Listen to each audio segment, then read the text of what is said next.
Welcome to रंग रूप। जय श्री राधे। लड़कियों की बाईं हथेली यानी कि बायां हाथ और लड़कों का दाहिना हाथ ही देखा जाना चाहिए। आपने कई बार ये सुना होगा, लगभग जगह आपने ये सुना होगा कि लड़कियों की हमेशा लेफ्ट हैंड जो है उसी से आप उनकी प्रेडिक्शन या फ्यूचर के बारे में जान सकते हैं। सबसे पहले मैं बता दूं कि जेंडर डिफरेंस जैसी कोई भी चीज़ें एस्ट्रोलॉजी में नहीं है, पामिस्ट्री में बिल्कुल भी नहीं है। चाहे वो लड़का हो या लड़की हो, हर किसी की दोनों हथेलियों का अवलोकन होना चाहिए, दोनों हथेलियों का विश्लेषण होना चाहिए, एनालिसिस होनी चाहिए। कभी भी किसी एक हाथ से आप संपूर्ण जानकारी प्राप्त नहीं कर सकते किसी के भविष्य के बारे में उसकी हथेली से। अगर आप हाथ के द्वारा जान रहे हैं तो दोनों हथेली का होना परम आवश्यक है। अगर आप कुंडली के द्वारा जान रहे हैं तो उसके लिए date of birth, time of birth, place of birth की आवश्यकता है। आप ललाट की रेखाओं के द्वारा यानी कि मस्तिष्क की रेखाओं के द्वारा जान रहे हैं तो मस्तिष्क की रेखाओं को पढ़ना आवश्यक है।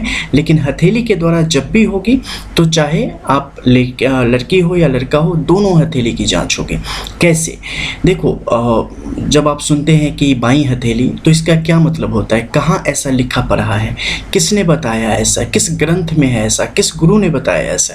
जब इसके पीछे आप जाएंगे तो आपको कोई कहीं क्लियरिटी नहीं मिलेगी, स्पष्टता नहीं मिलेगी। ये एक अवधारणा बन चुकी है लोगों के बीच में, ठीक है। मेल और फीमेल, मेल है तो ए और फीमेल है तो ओ, वामांग हो जाएगा। इस प्रकार से उन्होंने अपनी एक धारणा बना रखी है। जबकि वास्तविकता में होता क्या है कि लेफ्ट हैंड के द्वारा, यानी कि लेफ्ट हैंड का इसमें क्या है, ये एक बहुत ही महीन अंतर है। उसके बारे में मैं आपको बता दूं कि अगर आप लिखने का या खाने का काम जिस हाथ से करते हैं वो आपका कर्म हाथ हो गया, ठीक है। यानी कि मोस्टली लोग दाहिनी हथेली से लिखते हैं और खाते हैं तो वो उनका कर्म हाथ, यानी कि वर्तमान जीवन में इस लाइफ में जो कुछ भी आप कर रहे हैं उसके बारे में और फ्यूचर ये आपको कहाँ लेके जाने वाला है, आपकी तैयारी किस तरफ की है, उसे ये दिखाने का काम करेगा। और जो आपका दूसरा हाथ होगा यानी कि लेफ्ट पाम, उससे के द्वारा आप ये जान पाएंगे कि प्रारब्ध में आपको क्या मिला है। एज पर हिंदू माइथोलॉजी, अगर आप उस पर भरोसा करते हैं, विश्वास करते हैं, तो मनुष्य कई लाख योनियों में भ्रमण करता है और हमेशा नई योनि को ग्रहण करता है। जब एक पुरानी योनि को छोड़ता है तो उसके जो कर्म फल होते हैं जन्म जन्मांतर के, वो उस सूक्ष्म शरीर के साथ भ्रमण करते हैं, रमन करते हैं, आगे की तरफ बढ़ते हैं। तो ज्यों ही नई योनि प्राप्त होती है वो जो प्रारब्ध है उसके साथ ही चल रहा होता है। अगर हमने अपने पूर्व योनि में यानी कि पूर्व जन्म में कुछ बेहतर कर्म किए हैं तो उसके जो रिवॉर्ड हैं, उसके जो बेस्ट जो फल हैं वो इस जन्म में भी आपको शुरुआत से ही प्राप्त होते हैं। और उसी प्रकार अगर हमने कुछ गलत किया है और उस समय उसका पूरा हर्जाना यानी कि भुगतान पेनल्टी नहीं देनी पड़ी है तो जो नया रोल में आप आएंगे, नई योनि में आएंगे, वहाँ उसकी पेनल्टी लगेगी। कैसे लगती है इसे आप इस तरीके से समझ सकते हैं कि जैसे कि आपने नई योनि प्राप्त करी। इस दुनिया में तो हर प्रकृति के लोग हैं, हर प्रकृति का घराना, कुल, खानदान है, हर प्रकृति के माता पिता आपको प्राप्त होते हैं। कहीं पर बहुत ही आपको बेहतर संस्कार परवरिश देने वाले, कहीं पर कुछ कमी कर देने वाले, कहीं अमीर गरीब, कहीं ज्ञानी, कहीं मूर्ख, इस प्रकार के विभिन्न प्रकार के भेद हैं। तो ये अलॉटमेंट जो होती है ना नई योनि की, चाहे वो मनुष्य में हो, किसी कीटाणु में हो, जानवर में हो, पशु पक्षी में हो, किसी भी स्थिति में हो, वो आपके पूर्व जन्मों के कर्म के आधार पे, जैसे कि आपको अप्रेजल लगता है, किसी कंपनी में काम कर रहे हो, कहीं ऑफिस में काम कर रहे हो, कहीं बिजनेस कर रहे हो, तो आप जितना अच्छा करोगे आपको उतनी ज़्यादा इंक्रीमेंट या अप्रेजल या प्रमोशन के योग बनते हैं। उसी प्रकार से आपने पूर्व जन्मों में कैसे कर्म कर रखे हैं उस आधार पे नई योनि डिसाइड होती है। और उस योनि में जो आपके कर्म फल है वही ग्रहों के अनुसार जब आप कुंडली में जाते हैं तो वहाँ पे आपको पता चलती है फलाना प्लेनेट की प्लेसमेंट फलानी जगह है, फलाने हाउस में है, जो कुछ ऐसा है कि नीच में है, कुछ अच्छा है जो कि अच्छी स्थिति में है, कुछ बहुत अच्छा नहीं है। ये सब कैसे डिसाइड होता है? उसी प्रकृति से। अब गुरु से संबंधित कार्यों में अगर आप चाहेंगे पिछले जन्मों में तो वहाँ पर उससे संबंधित आपने कुछ गलतियाँ की हैं तो उससे संबंधित दोष यहाँ पर भी आपके गुरु के इस कुंडली में स्पष्ट तौर पर दिखाई दे जाएगा गुरु की स्थिति में। वैसे ही प्रकार के अन्य जो प्लैनेट्स है, चाहे वो सैटर्न का हो, सन का हो, मरकरी का हो, मार्स का हो, वीनस एक्सेट्रा जो भी हो, मून और राहु केतु वगैरह, हर तरफ जिस प्रकार की अच्छाई हुई है और जिस प्रकार की बुराई हुई है उन सब के फलाफल आपको यहाँ पर प्राप्त होते चले जाते हैं। और उसके अधीन अब देखो अब क्या होता है कि कि एक तो आपकी कर्मात हो गई, यानी कि इस जन्म में जो आप समझ बूझ रहे हैं उसके अनुसार कार्य कर रहे हैं, और एक दूसरा हो गया प्रारब्ध, यानी कि डेस्टिनी, नियति, जो कि आपको पहले से मिला है। अब क्या है कि हम आपकी बाईं हथेली में देखेंगे कि बाईं हथेली की कंडीशन कैसी है। यहाँ पर अगर बहुत अच्छी है तो हम दाहिनी हथेली में देखेंगे, तो अमूमन अगर आप देखेंगे कि क्या होगा कि दाहिनी हथेली अगर बाईं का अच्छा है ना, जैसे मान लो कोई राइट हैंडेड पर्सन है तो उसकी बाईं यानी कि प्रारब्ध का अच्छा है, तो दाहिनी हथेली मैक्सिमम टाइम अच्छी होनी ही होनी है। और अगर बाईं हथेली में कुछ समस्या है तो इसका मतलब है दाहिनी हथेली में देख लेना, निश्चित रेखाओं का गड़बड़ जाला वहाँ पे आपको स्पष्ट तौर पे मिल जाएगा। कुछ हथेली में अच्छा मिलेगा, यानी कि उनका जहाँ जन्म हुआ है पूर्व संचित जो कर्म है उसमें कुछ अच्छे भी थे जिनका प्रभाव व्यक्ति के कर्म में दिख रहा है। यानी एक जो होती है ना आपकी अंतरात्मा की आवाज़, आपको दिखता कुछ है लेकिन कई बार गलतियाँ करने से आपको आपकी अंतरात्मा बचा देती है। कैसे?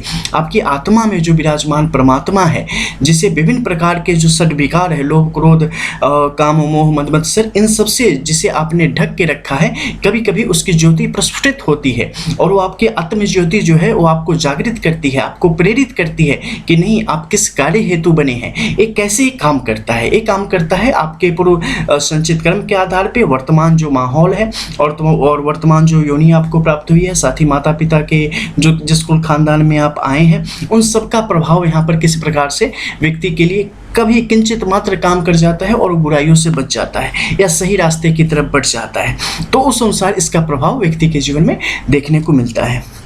तो अगर यहाँ पे दाहिनी हथेली में आपकी बहुत अच्छी रेखाएं, तो समझ लो ये आपके लिए बहुत ही एक सुंदर अवसर है, आपको संभलने का एक मौका है, जीवन को और बेहतर करे। अब क्या है कि दाहिनी हथेली में और बाईं हथेली में दोनों समान है, बहुत अच्छी स्थिति है, और दोनों समान में मान लो कि दोनों कमजोर ही रेखाएं हैं दोनों हथेली में, तो क्या है, मेहनत करो, अपने तरफ से चीज़ों को बिल्कुल परफेक्ट करने की कोशिश करो, चाहे कितनी भी ऊर्जा लग जाए ना, कितनी भी एनर्जी लग जाए, पीछे मत हटना, थकना मत, ये मत सोचना कि नहीं मेरा सब कुछ खो गया। आप इसे एक जिंदगी के तौर पे देख रहे हो, एक छोटे से जीवन के तौर पे जो ये जीवन हमें मिला है। अगर आप बृहद रूप से सोचोगे, व्यापक रूप से सोचोगे, तो ये तो एक अंश मात्र है। जो ये जैसे आप नित्य अपने वस्त्र बदलते हो ना, जैसे एक सांस छोड़ते हो, उसी प्रकार से जीवन बस ब्रह्मांड के हिसाब से देखो तो बस वही सांस छोड़ने से भी छोटा है, महीन है, धूल के कण से भी छोटा है, कपड़े बदलने से भी आसान है। तो उसी प्रकार आपको बृहद रूप से सोचना है, आपको स्थूल शरीर के मुकाबले आपको सूक्ष्म शरीर की उन्नति के हिसाब से सोचना है, तो वहाँ पर आपको चीज़ें स्पष्ट होती चली जाएंगी।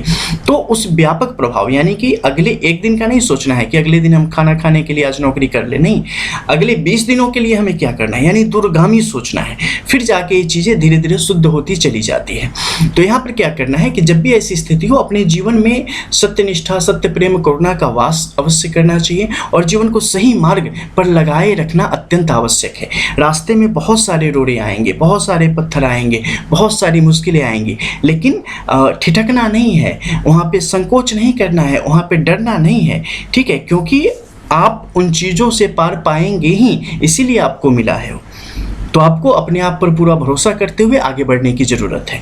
अब क्या हो जाएगा, मान लो कोई लेफ्ट हैंडेड पर्सन है तो ठीक इसका उल्टा आप मान के चले उसे, ठीक है। इसके अलावा दूसरी जो एक स्थिति होगी कि ठीक है चलो लड़कियों की हथेली में क्या इंपॉर्टेंट है, हमने हाथ का तो क्लियर कर लिया। लड़कियों की हथेली में जब भी देखें तो उनकी हार्ट लाइन है, इसे निश्चित तौर पर देखें, गुरु के इस माउंट को बहुत ही अच्छे तरीके से देखें। अगर महत्वाकांक्षी हैं तो उनके सूर्य की स्थिति को देखें, बुध की स्थिति को काफ़ी गौर करना चाहिए, और शुक्र, ये अत्यंत महत्वपूर्ण है। ये 4-5 ठिकाने, यहाँ से उनके बारे में 95% या 99% चीज़ें आपको क्लियर हो जाएंगी।